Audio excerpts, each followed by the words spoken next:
Welcome to Packmates, a podcast about Magic the Gathering Limited, where we take a deep dive into the current limited formats. The Packmates are a group of friendly large sharks that love drafting, going to F&M, and hanging out. I'm ROBI, the resident Dirtle expert. I'm Andrew, the resident wait for the next F&M expert. And we're the Packmates. Got him. As you can tell, there's no Ryan this week. He is somewhere for vacation. Undisclosed location, parts unknown. I can't, I genuinely, I shouldn't say if I did know, right? But I know it's somewhere really weird for a really random reason. I think he's seen his family. It's like a weird Midwestern state. Yeah. to go to water parks. Really? That's what it was for? He told me he was going to go see his family. This dude's slipping and sliding everywhere. State. Look at this guy. But yeah, it's some random This guy's going tubing. Oh my gosh. Yeah. Well, I hope he's having fun. Yep. We're here slaving away at a podcast. Yeah, just working our hands to the bone. Yeah, working our podcast hands to the bone. Yeah. So where were you this week, Andrew? Oh man, I had a really cool event this week. Actually, we did a patriotic concert for what I work for, and so so we did that. Had about 3,000 people in attendance. So that was pretty cool. Yep. Yeah, good times. I was at draft. There wasn't 3,000 people in attendance. There wasn't 3,000 people at the draft? There was 21. Oh, that's pretty good, actually. Yeah. Yeah, it's pretty nice. Not 3,000. Not 3,000. Yeah, we did one big pot of 3,000 people. It was terrible. All right. So how big was your pod this week? My pod was 7 people. 7 people? 7 people. So we had to buy. Which sucks. Always having to buy sucks. Yeah, you just want to play some Magic, right? Yeah. I luckily didn't have to buy this week, though. Oh, good. Good. I ended up going 2-1 this week. Very good. Playing Grixis. Ooh. Yep. Basically, I just took every piece of removal that I saw. And I had 6 creatures. Whoa. Yep. 6 creatures. You heard it here first. That's all you need. That's all you need? That's all you need. That's contrary to what I've heard before. We'll get into that. Oh, okay. Yeah. Quit spoiling, Andrew. Sorry. But, contrary to someone who tells you need at least 16 creatures. Oh. I ended up going 2-1 with 6 creatures. Nice. Yeah, I ended up playing Grixis. I just had a pile of removal, basically. Some of the standouts were, as far as the removal goes, I had 2 Rangers Firebrands. Oh my goodness. Which are super good. Wow. Right, the 2-mana shock at sorcery speed that the ring tempts you. How tough was it being sorcery speed? I had Gandalf too. So man. So you got to draw a card and tempt the ring. Yes. Do it at instant speed. Oh my goodness.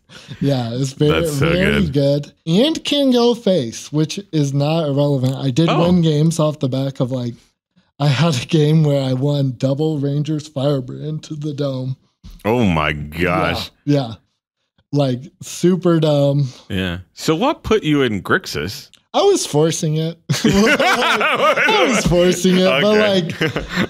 I thought you may have opened a Gandalf sanction or something like that. Or a march from the Black Gate because it's busted. And then I just took every removal spell that I saw, basically. Jeez. Yeah, I was basically completely forcing it. Wow. I think I second picked Saruman the White. Oh, okay. Which kind of lends itself more towards Grixis. If I already had a black card that I was hellbent on playing. That's the one that you have the second spell to get the Amass, correct? Okay. Yep. And then all these Rangers Firebrands. I also have a Smite the Deathless. Yeah, I see. Improvise Club, which is busted. I'm a huge fan of Improvise Club. Yeah. But and ended up in Grixis. Nice. Just picking up all the removal. I have a couple counters. I guess I do have a couple counter spells. I have Stern Scolding, which, contrary to what everyone ever thought, looking at that card is actually pretty good. Like the win rate's actually really high on 17 lands too. I've seen it crop up a lot in a lot of 7-win decks. It's just been strong. It's just a good card. Yeah. It counters so many more things than I originally thought. Like the fact that it can counter like what's the 2/3 guy that gives your humans double strike whatever a human enters the battlefield? Yes. It can counter that. That's crazy. Yeah. Like I hear it can Gandalf. I heard Gandalf. also can counter Gandalf. It also can counter Gandalf. Gandalf. Oh which man, is super dumb. How early did you get the Gandalf in the draft? I think it actually wheeled. No way. Yeah. The heck did you take over it? I think I took. I think I took a Bat Song. That feels so bad. I feel like you could have easily wheeled the Bat Song too. Okay. Actually, my first pack one, pick one was actually, now I remember. It wasn't much of the Black 8. It was Bat Song. Bat Song, pack one, pick one. In a pack with another Bat Song. Oh, nice. Gandalf. Jeez. And Acclaim the Precious. Man, why the Bat Song over the Gandalf? That seems kind of sus to me. Bat Song is really good. Bat Song's actually like super good. So like Gandalf is good, but just in the spells deck, right? Yeah, but isn't the Bat Song good in the spells deck too?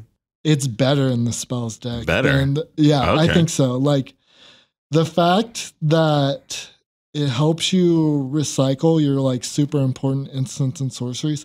I think it kind of depends on the deck too, right? Mm-hmm. Like Gandalf is probably like better in black blue, I think, than in red blue.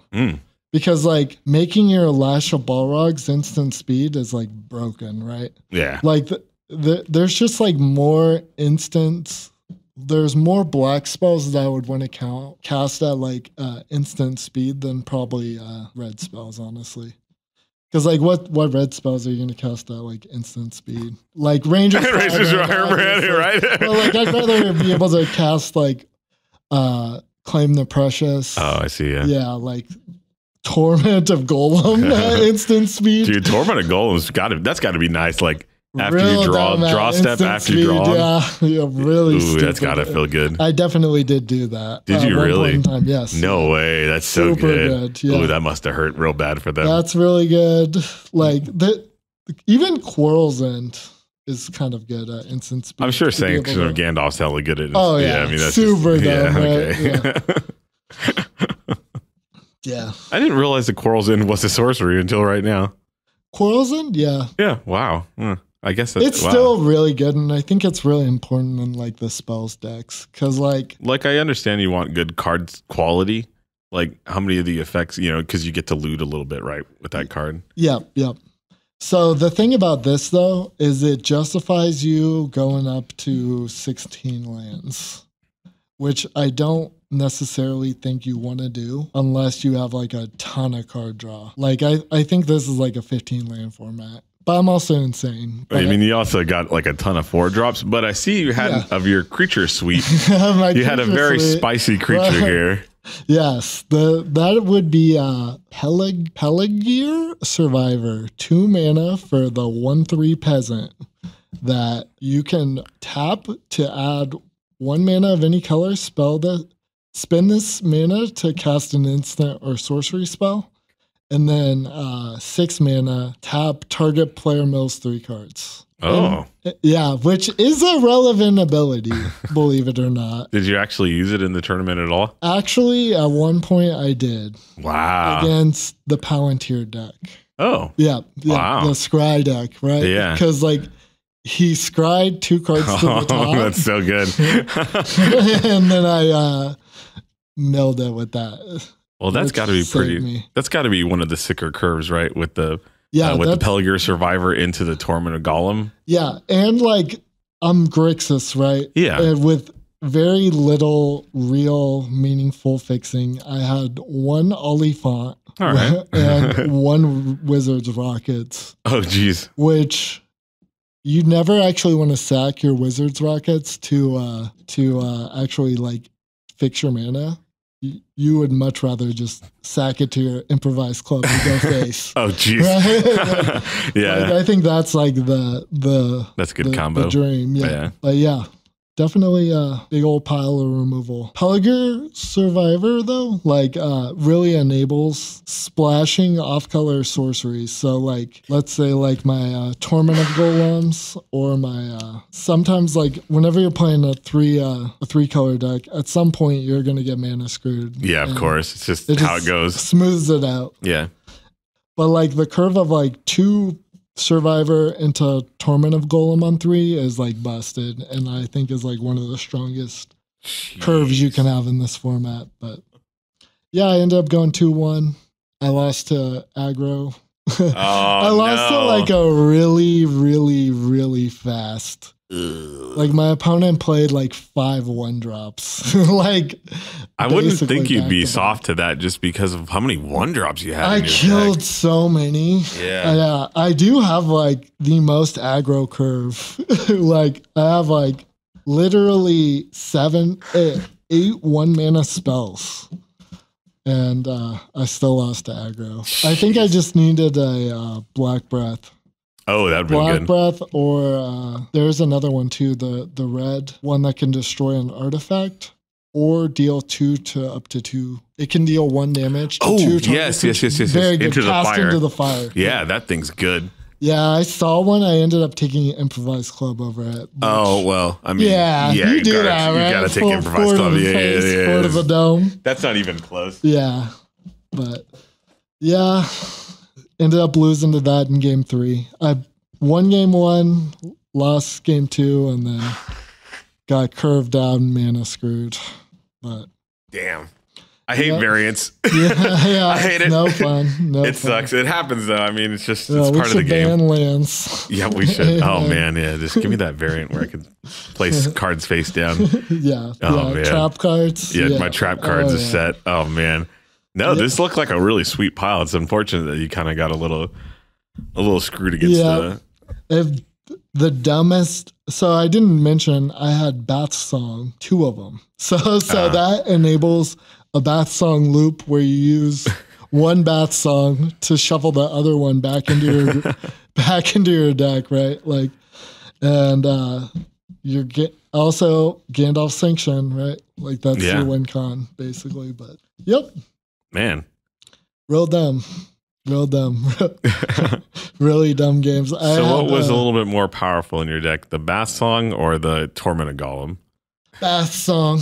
Wow. Bath Song. Because like Torment of Golem is a 2-for-1. Bath Song is a 4-for-1. Yeah. Like you get to draw 4 cards, right? Yeah. And like being able to shuffle any random card back into your deck is kind of relevant too. Yeah. Like sometimes it's even like Wizards Rockets or add a little bit more velocity to the deck. Yep. Nice. But yeah, it's a sweet pile. I was really, I mean, I looked at it when I first initially looked at it. I said 3-0 immediately. yeah, it should have been. Yeah, I mean, was close. The curve looked really good on it.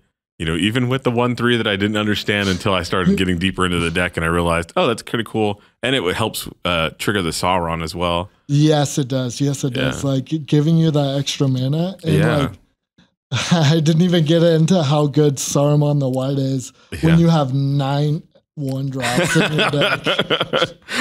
8 1-drops. 8 1-drops. 8 1-drops. But like still, like it was very strong. But yeah, like you could live long enough to be able to get to your Bath Songs with all the interaction, or March of the Gate, which is also a win con on its own as a 2-drop. But So this is an interesting take on the format, like just a really lower creature count than what people have been kind of saying.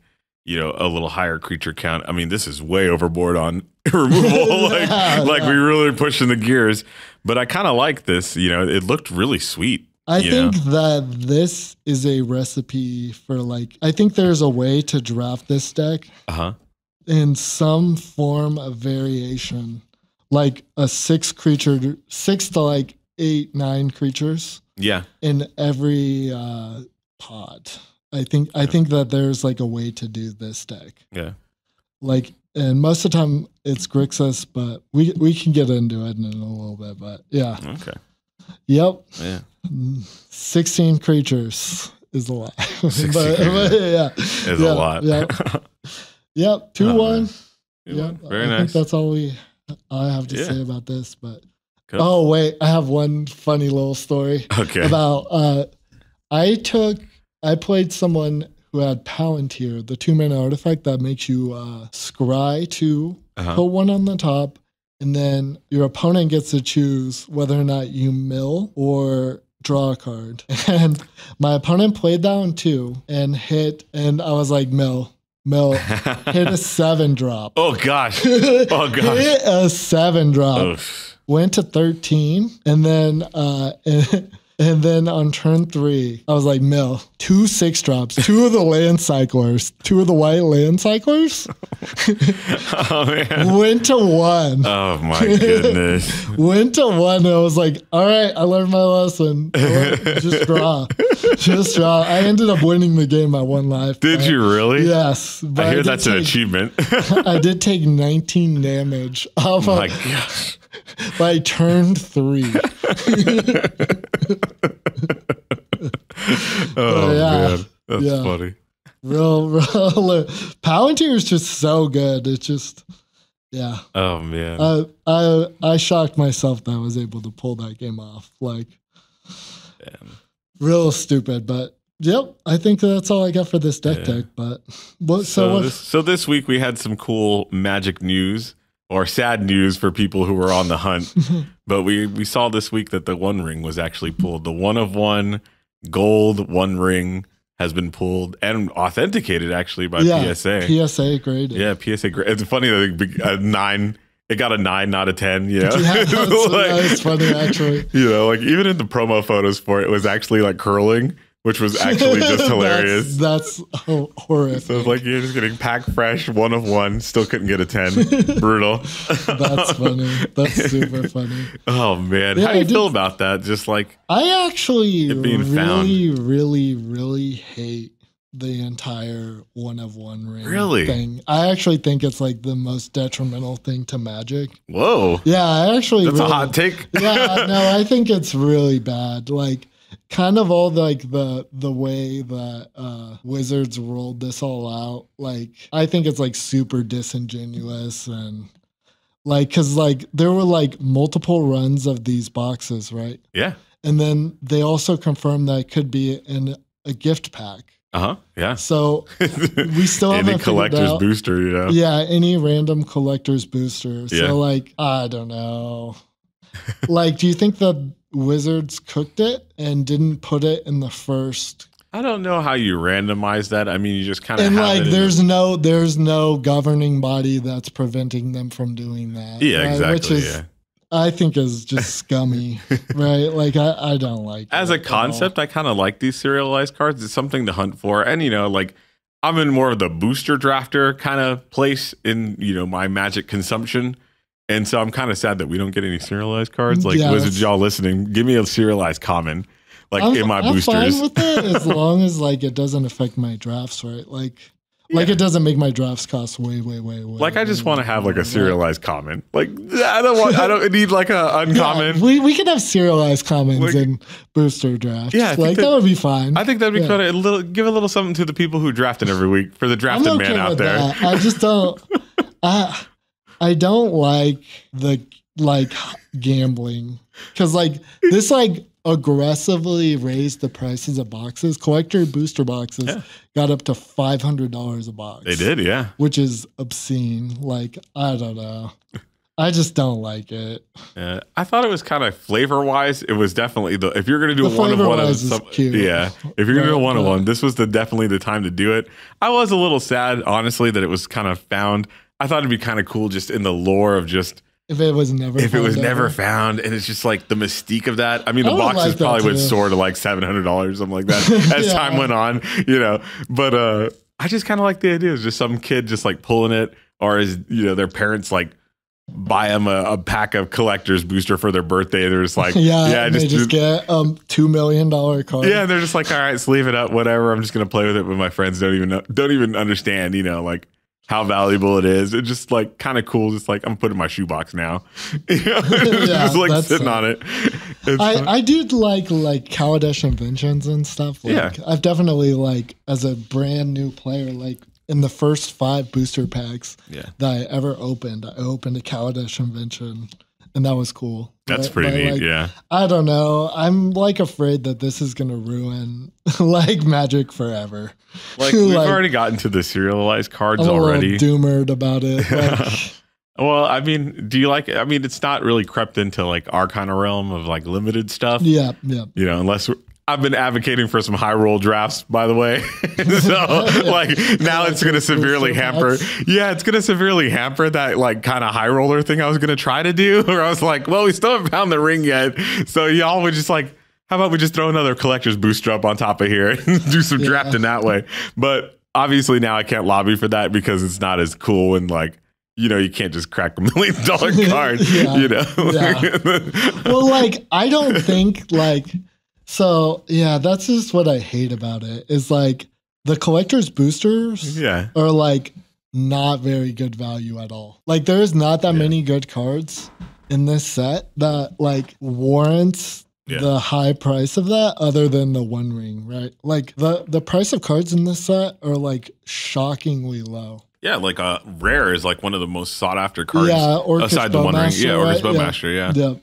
But like, it's I don't know. It feels like really scummy on the part of Wizards to like, you know, just cook the books to make their people think that they can get a $2 million card. I mean, somebody did, you know. Somebody did, but somebody like, did. It's like buying a lottery ticket, you know. It doesn't make me comfortable that they can just like say that, but then like kind of hold on to it and like make sure that it isn't open like the very first day kind of thing. Yeah. Like there's like no regulation like preventing gambling. It's like gambling, right? Like I don't love it.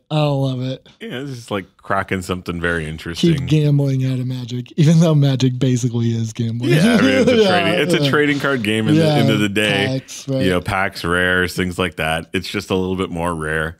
You know, and I like that they kind of just kept it into this collector's realm. And it's just like, okay, if you're really into that kind of thing and being that way, you can go over there. But they kind of kept it a little bit out of the boosters. But I do kind of want some serialized, like just commons. Just throw us a bone in here. I like how you said that it was a flavor win when last week you asked if Gandalf and Frodo and Bilbo were the same people, which is super funny. I may or may not have watched the Lord of the Rings. No, I didn't watch the Lord of the Rings. so funny story. Just to completely derail this podcast. Sure. Now that Ryan's not here to whip us into shape. Oh my gosh. In order to get better at this draft format, I did listen to the Hobbit audiobook. Did you really? I actually listened to the whole thing.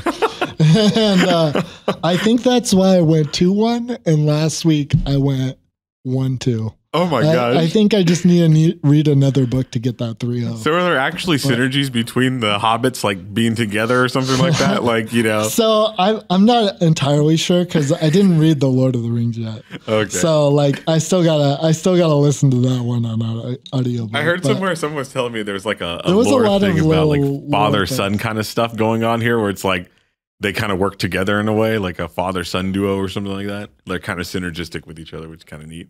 I can't remember who it was, but definitely some of these cards do have to do with like the Hobbit though, which I was kind of surprised about because I thought it was more about Lord of the Rings, but like Bilbo's a burglar in the Hobbit, right? Like the retired burglar. Yeah, that and like the names of the swords, like Glamdring. Mm-hmm. That's like Gandalf's sword in the Hobbit, right? Like it's cool. I don't know. It's a good book. I recommend it as a book reading podcast. Oh, yes. I would strongly. All right. What's our book for next week then? Probably the Fellowship of the Ring. Really? Yeah. Fellowship of the Ring. If you would like to join the Packmates Book Club, if you would like to join in the discussion next week, make sure you read up the Fellowship of the Ring. We'll give it a full review next week. Oh, wow. Right, Andrew? Great. Excellent. Very good, Roby. Very good. Yeah. Yeah, so it was fun. Do some character analysis will be good. Yeah, for sure. For sure. Oh, man. Yeah, but how do you feel about this format altogether so far? So far, I've just really noticed that there are colors rising above others, and there's one color that's sinking to the bottom. Yeah, I would tend to agree. I think green has, I mean, we will say it, I think green is definitely one of those colors, like, you may be losing percentage points of wins just by having it in your deck. Yes, I agree. I agree. Like, I said this week one. I was did. Yeah, I was like, green is unplayable. Yeah, green is you were playing this unplayable. 4-color pile, or 5-color pile, I guess it was, right? Yeah, and I was like, very hesitant to put green cards in there. Yeah, I was trying. I was like, please take the green cards. They gotta be good. Cards, like good green cards. They just aren't very good. Yeah, it's really bad. And I think just to like give a disclaimer though, I think green can get better in this format though. Like, wow. I think like as of right now, people think green is a playable color. But I think once every single person in a pod agrees that green is an unplayable color, it will then become a playable color. Oh, of course. Yeah. I mean, eventually someone just picks up every premium green card and just has it there. Everyone. Yeah. And then it'll be bad forever. Yeah. Because people will think it's good again. Yeah, exactly. Yeah, but yeah, like, yeah, green is really weak in this format. Why do you think that is? What's your theory? What's your leading theory of why you think green is better than this? I think it's because it's not about board control as much, or not board presence and bigger creatures. Like, all these ring things tempt you to be like in the lower end of the spectrum there. And then with the looting that you get, you just out advantage those kind of decks that are just trying to play like bigger things or get bigger board presence. And you're just slipping through for 1-2 damage, and then it becomes like 4 damage out of nowhere once you start leveling up your ring things. The removal's very efficient right now. Mm-hmm. And then there's things that's like Torment of Golem, has been on the rise. And that card just strips the best card out of their hand that they've been ramping towards, or that they've just been waiting to draw that 5th mana for. Yeah. And it just wrecks their entire plan because they've kept like a 5-lander and 2 cards. And then you're there waiting on turn 4, it's just like ruining the party. I will say, like, the way I've been drafting this format absolutely feeds on like I eat my dinner of green decks, right? They don't seem to have the tools in the early game too. Like, I don't think they have the 1-drops to contend with like red white white, or the 2-drops even, like the rally at the Hornburg. But yeah, I think my leading theory of why green is unplayable in this format is I think the green decks are too dependent on creature synergy to be good. Like, green blue relies on like the scry lords to like put counters on things. Yeah. And with such good removal, it's hard to rely on just like one creature to like make your deck properly work. And I think the green decks super rely on like the scry guys. And like, if you're able to just like kill one of their pieces, they have a tough time like actually functioning. Because a lot of their cards are even like under rate, like 1/3s for 2. Yeah. Right? Like, yeah. But yeah. I have not been impressed with green at all. Yeah. And I think the decks that you want to build the green cards in, like that elf scry deck that everybody's just like, we're gonna do it. I think that works like 20% of the time. I think so too. Yeah, like it's real sketch. Yeah. Ryan was saying that last week too. He's like, I've tried Savior Gems. Yeah, I really do. Yeah, I mean, I believe him, and I believe it more and more this week too. Is having tried it a couple, I haven't tried it yet. Blew some gems. I played green in my F&M deck last week, and that's it. That's it for the whole month. That's my green career for this format. That's not true. We're gonna be at this format for a little while, man. eventually, like my next project in this format is to figure out ways to utilize green. I have a theory that there is a deck out there that plays green as a base color, and just plays everything good and no green cards that aren't just like random support cards. Like, you just play a bunch of like the 1 mana like find a basic land of any color and just like random mana dorks and just like 5 color piles. I think it exists. I think that's more aligned to what I think it would be, just because it's falling behind so badly, and the spells and some of the creatures are pretty decent, I guess. Yeah. But I feel like it falls behind in spells quite a bit. I think that there is a Gandalf sanction deck out there that's base green. Okay. like has like 6 creatures in it and just using green as a ramp. A ramp and color fixing. I don't know about that, but I think there's a Grixis deck that's base green. That just plays like Grixis instants and sorceries, but is base green for fixing. You basically got a mana ramper here already with this. It's like better, right? With the Pellegrin Savior, right? Like, or Pellegrin Savior. Like, it's better than the green ramper. Like, the green ramper is a 1/1 for 2. I get the 1/3 for 2, right? Like, that's also a really bad win con. Yeah. I guess the other one's a really bad win con too, right? That one's pretty good. Yeah. I've used that to threaten quite a bit. When I had 7 mana, you could just get in with a bunch of creatures, because just that threat of pumping is a real deal. Yep. Yeah. I think eventually, though, I think green will be playable for like a week. Yeah, I think so. I think as time goes on, like that kind of stuff always happens, where it'll just self-correct a little bit.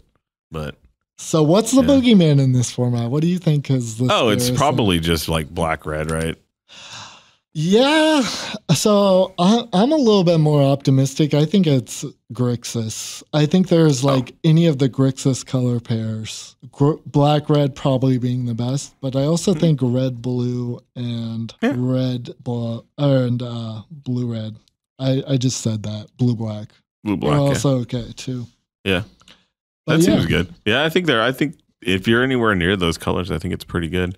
How often do you see like a multicolored card in those and just go hard force? Like when you pack one, pick one, just be like, I'm here. It depends on the multicolor card, right? Yeah. Like, so pack one, pick one.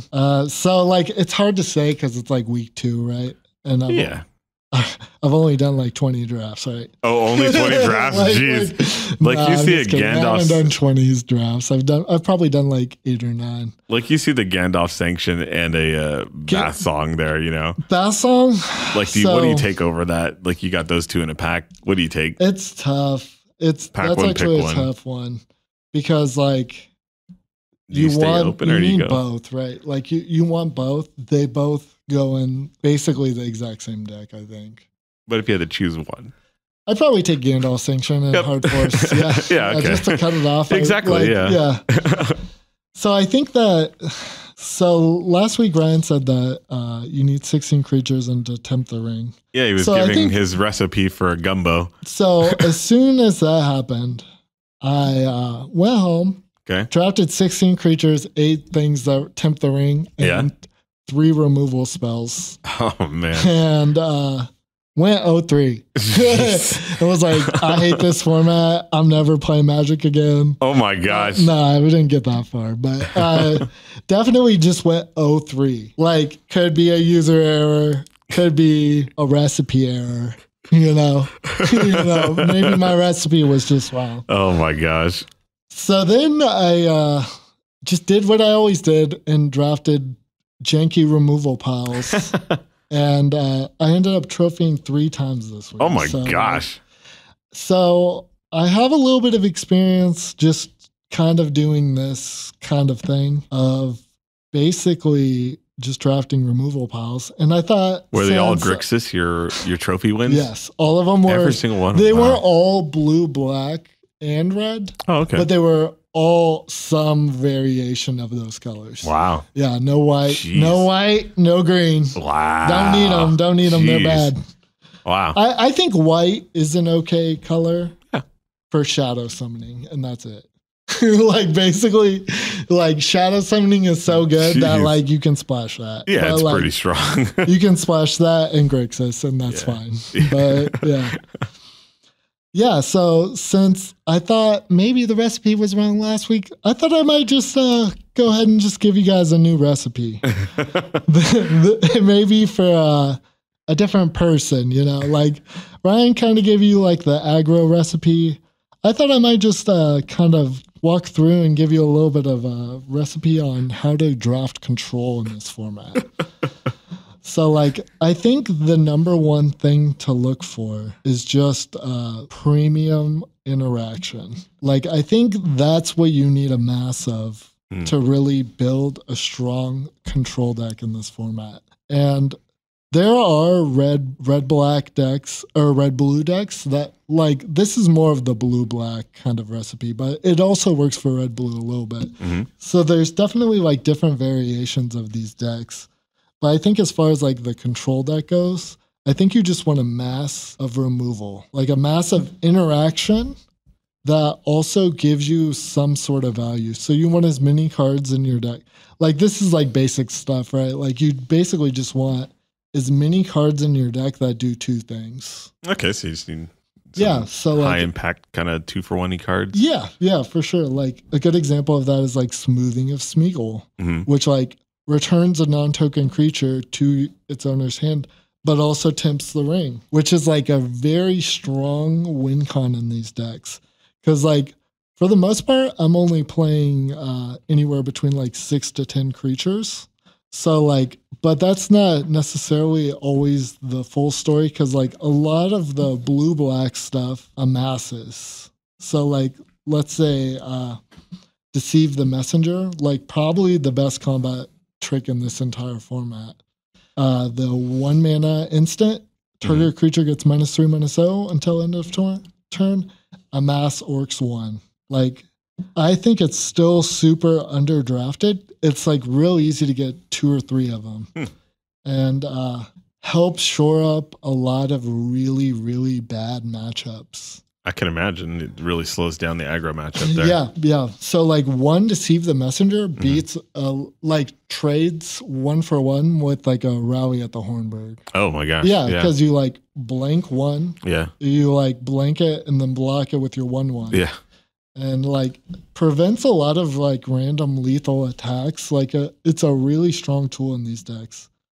And basically most of the interaction is kind of along those lines, but Deceive the Messenger is definitely a standout. But, and I think another really important tool that these Grixis decks have is I think like Improvised Club might be like one of the most important instants and sorceries just for like doming people. Like genuinely, like especially in red-blue, which I think is more of like the burn deck. Okay. Because you have like Fiery Inscription and I thought it'd just be the 4, dealing 4 instead of 3 or instead of 2. Getting that extra point in there is probably pretty good against some of the creatures in this field. You get a lot of 2/4s like Gandalf and things like that. I don't think you want to use it that much on creatures. Oh, okay.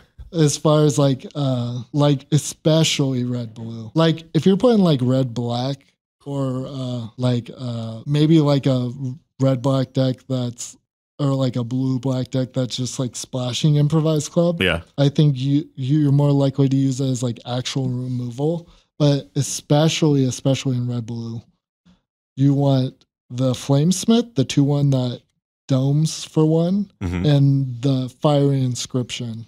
So like I had games, I ended up trophying with the red-blue deck. The red-blue deck is, I think, a little easier to build, so I won't spend a bunch of time talking about it because like it kind of just builds itself, right? Like anything that says deal extra damage for instants and sorceries, just throw it in. You got a deck and it wins. How many creatures do you need in that deck? Probably around, I'm going to say 6 to 10. Like your best creature is going to be Bilbo. Okay. In that deck. Because like you want to like, you're just going to incidentally tempt the ring to 4 and be able to like dome them for 3 attacking every turns. And also Bilbo also super synergizes with that deck too, because like you want as many Improvised Clubs as you can get. And so like sacking your treasure tokens to Improvised Clubs is or heck, even sacking Bilbo to go up a level of the ring. Yep. And getting really a new ring guy. Yeah, just to get like your 1/1s or Rally at the Hornburg 1/1s. Yeah. Or like, yeah. Oh, man. Yeah, that deck's really, really strong, but you definitely need a lot of pieces. And I don't think that deck is at every table.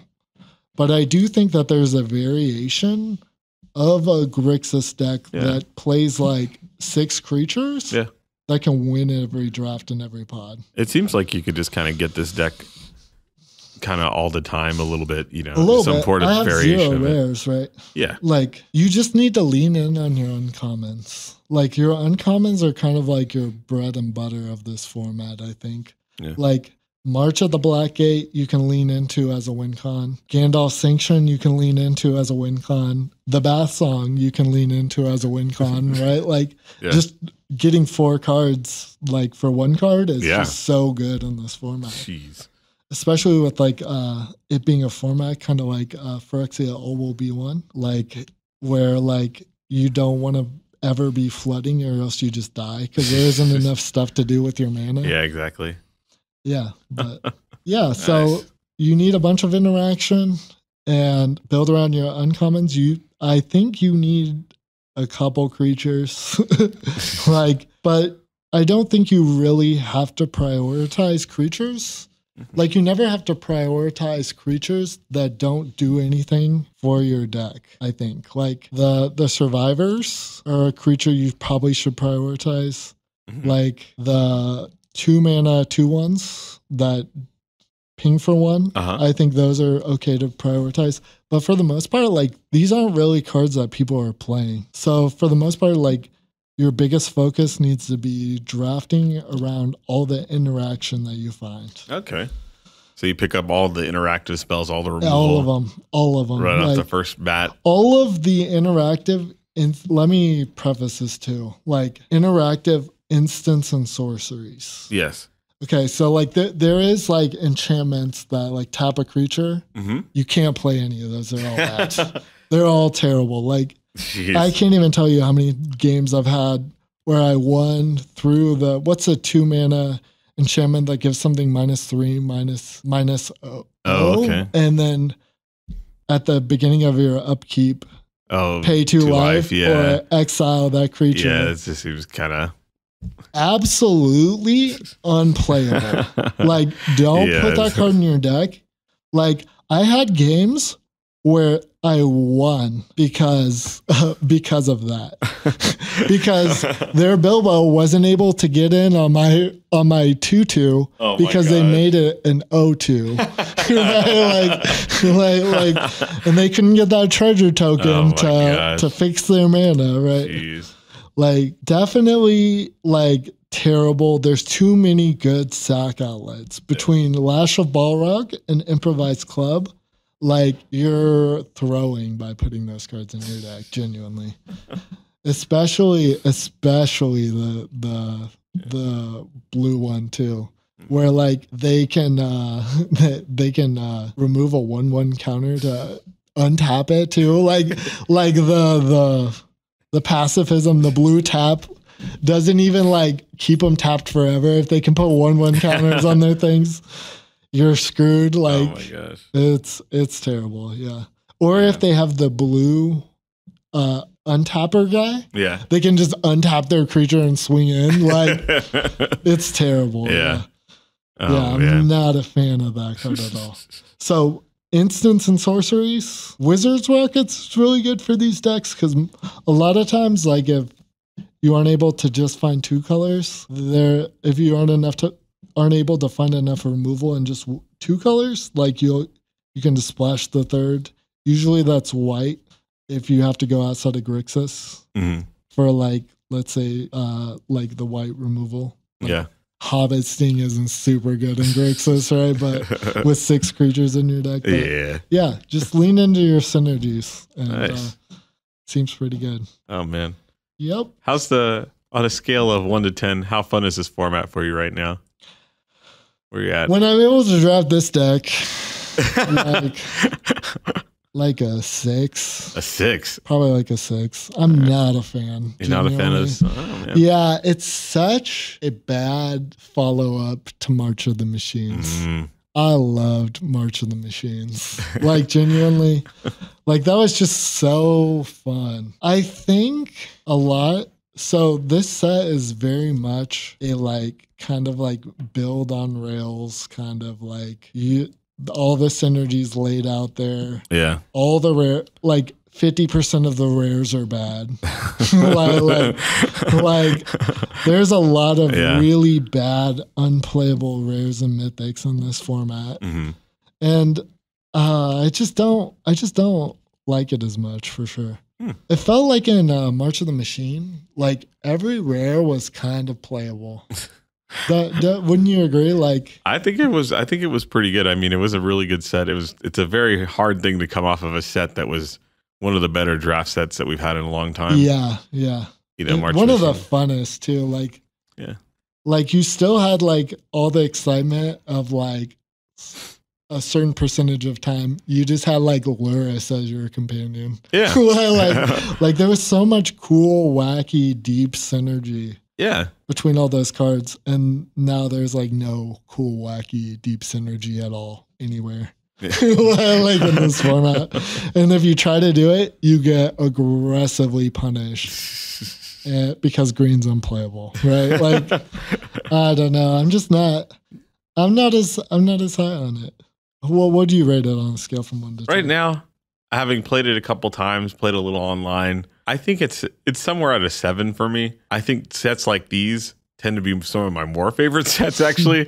So I'm sure it might rise. Everyone says they love core sets. Yeah, you know, I've always kind of liked that, where it was just, it's not really balanced per se, because if it was balanced, you know, green would be good or whatever. But I think it's going to be fun as we kind of go along a little bit deeper into it. And I'm a little hopeful, but plus there's going to be a little bit more fighting for things. Like some of the best premium stuff is going to get fought for pretty as the format progresses. So it's going to be like, how do I run this like second tier kind of cards? You know, like we got rid of my A tier stuff that I normally want to do. Now I got to run to my B squad and my C squad. I will say everyone's been making comparisons to AFR. Timeless Classic, one of my favorite sets of all time, which is a garbage draft set. Like, genuinely, we talk about it about like once every month about how much I love AFR. But if this set ends up being like AFR, then I'll probably bump it up. Yeah, I think as time goes on, we're gonna find out that it'll shape up a little. I will say I do love formats where there's like the strongest clear thing that you can do. And then it just becomes a minutia war of like, what is the best meta calls to like build your deck around. And like, especially in like AFR was like that. So like the treasure was like the strongest thing that you could do. And then once we found that out and there were 6 people in every 8-man pod drafting treasure, it became like a minutia war of like which treasure cards are better. Yeah. And like the first person, like I ended up like just dominating the entire format at the F&M level. Like, because I would just put off color cards that kind of synergize with my deck in every deck. I would just play every random bomb in red black. Yeah, why not? It was super fun. It was super free. Yep. Yeah, man. But if it turns out like AFR, I'll bump it up to 7. But cool. I think that's all we have for this week. Do you have anything else to add, Andrew? No, I think that's it. I'm ready to get back to some F&Ming. Yep. I won't be there next week, but I will probably be on this podcast. Yep. Excellent. All I'll be the scrub. Alrighty. All right. See you guys next week. Have a good one. Bye.